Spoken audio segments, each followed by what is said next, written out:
I think that was Keir Starmer's best ever PMQs. Best genuinely. ever? Yeah. Dun, dun, dun. Dun, dun, dun. No, I thought it was really good. And Why? Because Why? Keir Starmer's not usually that funny, and he managed to pull it off. And he managed to make a joke and everybody actually laughed, like quite a few of them. But also the fact that the Labour Party decided to use all of their 6 questions on immigration, like how telling is that? Like, Well, it means they're attacking the Tory party from the right. On the ground. And, it just seems like the next election, Keir Starmer is just parking his tanks on the Tory lawn, isn't it? Going on economy, going on immigration.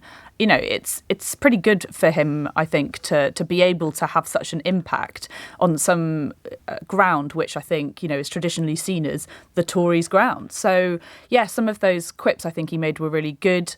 This is the party that's lost control of the borders. Like the idea that the Keir Starmer is saying this and it's actually sticking is good. And, he's got a good story to say here. The fact that Labour's policy is to scrap that rule, which means that they can be paid, that immigrant workers can be paid 20% less. That sounds like something the government and the Migration Advisory Committee will actually do. And I think it's probably good for them to get on the offensive on that policy. I think it looks quite good. You had that amazing joke just at the end there about the Home Secretary. Yes, obviously that was very good. That was very good. And you're right, because normally even when it's a well-scripted joke, he's not the most natural deliverer. No, I completely agree with that. But I genuinely think that was one of his best ever performances. He was lost in La La Land, waiting lists up, immigration up, taxes up. Makes a very strong point. It was very good. I can't remember who it was that talked about lucky generals, or it might have been Napoleon. But on immigration, he's looking at, almost as if he's stolen Rishi Sunak's lunch in a sense, because those 5 pledges, when they were made with a degree of confidence that gravity would deliver them, that just natural attrition or the natural unfolding of events would deliver things that Rishi Sunak could then claim that he'd presided over. If Starmer does win the next election, then, another Ukraine or Hong Kong notwithstanding, there are going to be significant reductions in our net immigration figures. And the people who consider that to be an unalloyed good thing are going to think that it had something to do with Keir Starmer.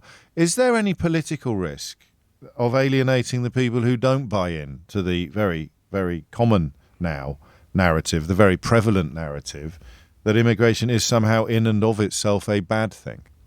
Yeah, for sure. I mean, that's so many of Labour supporters believe that they should be pushing a pro-immigration stance, but the people in the Labour Party for sure have lost that argument. The direction that the party has taken is that they want to try and hang on to arguably that red wall vote, who think that immigration is too high and that we need to be looking at doing something about it. It'd be extraordinary if in a couple of years we're well, not you because you're not allowed an opinion, but I am attacking Keir Starmer for having hobbled the economy by having too hard a line on immigration. Gosh, we're playing hypothetical. We're not really, because he is going to adopt a very hard line on immigration, and most of the expert analysis would say, including actually the Migration Advisory Council, they would say that will have. They're already warning about it having a detrimental impact on the economy if they do abolish that 20% window. So it would be odd for a Labour Prime Minister to be in the position of coming under attack for hobbling the economy upon the altar of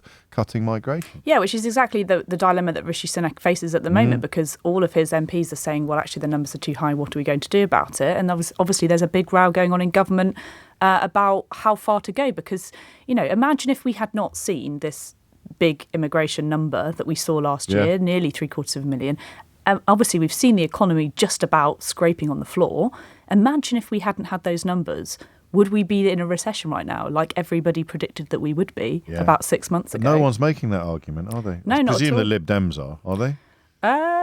Pass. I can't say I've listened much to the Lib Dems recently. I'm so sorry. That's not fair. I know it is. Natasha. I know. I'm sorry. I will. And I love the line. I met with the Greek PM. We talked about the economy, security, immigration. I also told him we won't be changing the law regarding the marbles. It's really not that difficult.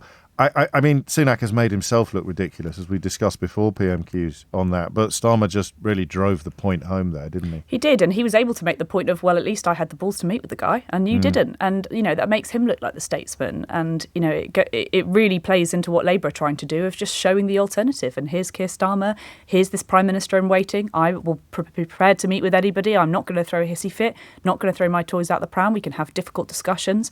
And that worked out really well for Labour today. I definitely agree. And a little bit of desperation from Sunak, although, some of it was evidence-based. The line about there being a racist undercurrent to all immigration laws, which he stated that Keir Starmer had once said.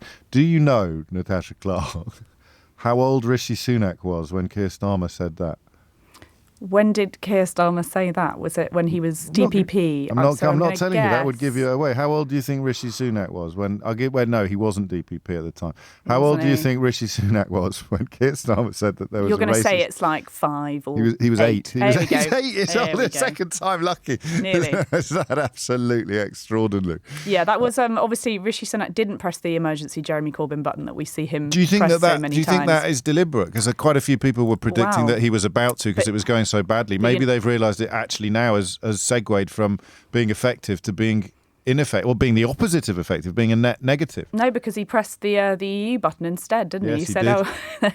I can't use Jeremy Corbyn in this one, but I'll use the EU button, saying, Keir Starmer's Down with favourite. Beethoven. Down with Beethoven is quite a flex. I thought that was actually a very funny reference. To be honest, I think that was probably the only saving grace that Rishi had, which was a slightly funny moment where he pointed to that classic FM interview where he said, look, Keir Starmer should have known. Good team playing there, mentioning our sister station, Classic FM. But I think you will find. He should have known exactly what he was doing when he said that. He should have done. I think you'll find that Beethoven was composing the Ode to Joy long before the European Union Completely agree, existed. but the European Union did adopt it as their national anthem. When was it, the 70s or the 80s? It's a thing of beauty. Of course it is, but Keir Starmer should know that by saying that is his favourite, or the Labour, it leaves sums up the open a Labour little Party. gap, It opens a tiny little gap for Rishi Sunak to make it completely facetious, but nonetheless, no doubt effective with elements of the base point.